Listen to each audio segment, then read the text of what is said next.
Welcome to Subha's Cuisine. நான் உங்கள் சுபத்ரா கிருஷ்ணராஜ். வாழ வைக்கும் வாழை.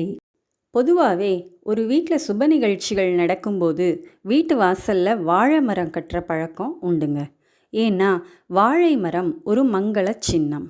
அதுவும் இல்லாமல் சுப நிகழ்ச்சிகள் நடக்கிற வீட்டில் நிறைய மக்கள் வருவாங்க. அதனால் அந்த இடத்தோட வெப்பம் அதிகரிக்கும். அந்த வெப்பத்தை உள்வாங்கிட்டு குளிர்ச்சியை பரப்பக்கூடிய தன்மை வாழைக்கு உண்டு. மேலும் வாழையிலிருந்து கிடைக்கக்கூடிய வாழை இலை, வாழைப்பூ, வாழைத்தண்டு, வாழைக்காய், வாழைப்பழம், வாழை நார் என அத்தனை பொருட்களுமே நமக்கு உபயோகப்படுது. எனவே அனைவரும் வாழையை நடுவோம், வாழையடி வாழையாக வாழ்வோம். இன்னைக்கு நாம் சுவைக்க போகிறது வாழைப்பூ தோசை. பொதுவாகவே வாழைப்பூவை சுத்தம் செய்கிறது கொஞ்சம் கடினமான செயலாக இருப்பதாலும் அதனுடைய துவர்ப்புச் சுவை பிடிக்காமலும் நிறைய பேர் அதை செய்கிறத தவிர்த்திடுறாங்க.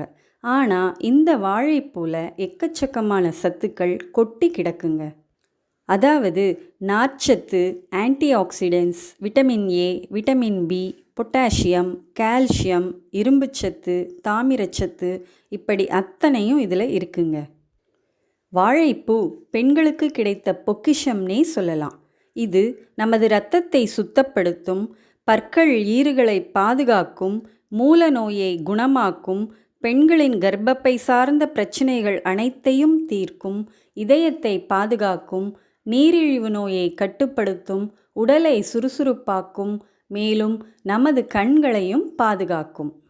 இப்படி மகத்துவம் வாய்ந்த வாழைப்பூவை நாம் சாப்பிடாமல் இருக்கலாமா? இதை வச்சு ஈஸியாக எப்படி ஒரு தோசை தயாரிக்கிறதுன்னு பார்க்கலாம் வாங்க. முதல்ல வாழைப்பூவோட இந்த கெட்டியான காம்பையும் கண்ணாடி போல இருக்க இந்த இதழையும் நீக்கிடணும். இப்போது ஒரு மிக்சியில் சுத்தம் பண்ணிய வாழைப்பூ கொஞ்சம், சீரகம் 1 ஸ்பூன், மிளகு 1 ஸ்பூன், காய்ந்த மிளகாய் 4-5 இது எல்லாத்தையும் சேர்த்து தண்ணி விட்டு நைஸாக அரைச்சி எடுத்துக்கோங்க. இப்போது நாம் வழக்கமாக செஞ்சு வச்சுருக்கிற தோசை மாவில் அரைச்சி வச்ச வாழைப்பூ விழுதை சேர்த்து நல்லா கலந்துடுங்க. அடுத்து ஒரு வாணலில் கொஞ்சம் எண்ணெய் சேர்த்து கடுகு, உளுந்து, கறிவேப்பிலை தாளித்து பொடியாக நறுக்கின பெரிய வெங்காயம் 1 கப் சேர்த்து நல்லா பொன்னிறமாக வதக்கி எடுத்து அதையும் மாவோட சேர்த்துக்கணும். இது கூட கொஞ்சம் மல்லித்தழை சேர்த்து நல்லா கலந்து கொடுக்கணும்.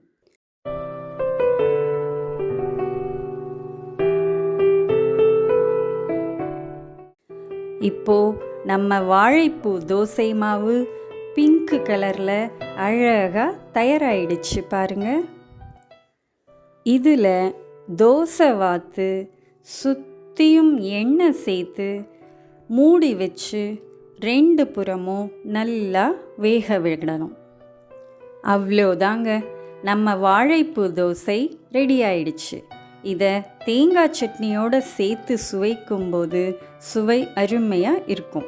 இந்த தோசையை வாரத்தில் 2 நாளாவது எடுத்துக்கோங்க. இதில் இருக்கிற துவர்ப்பு சுவை உடலுக்கு பல நன்மைகளை பயக்கும். வாழ்க வளமுடன்.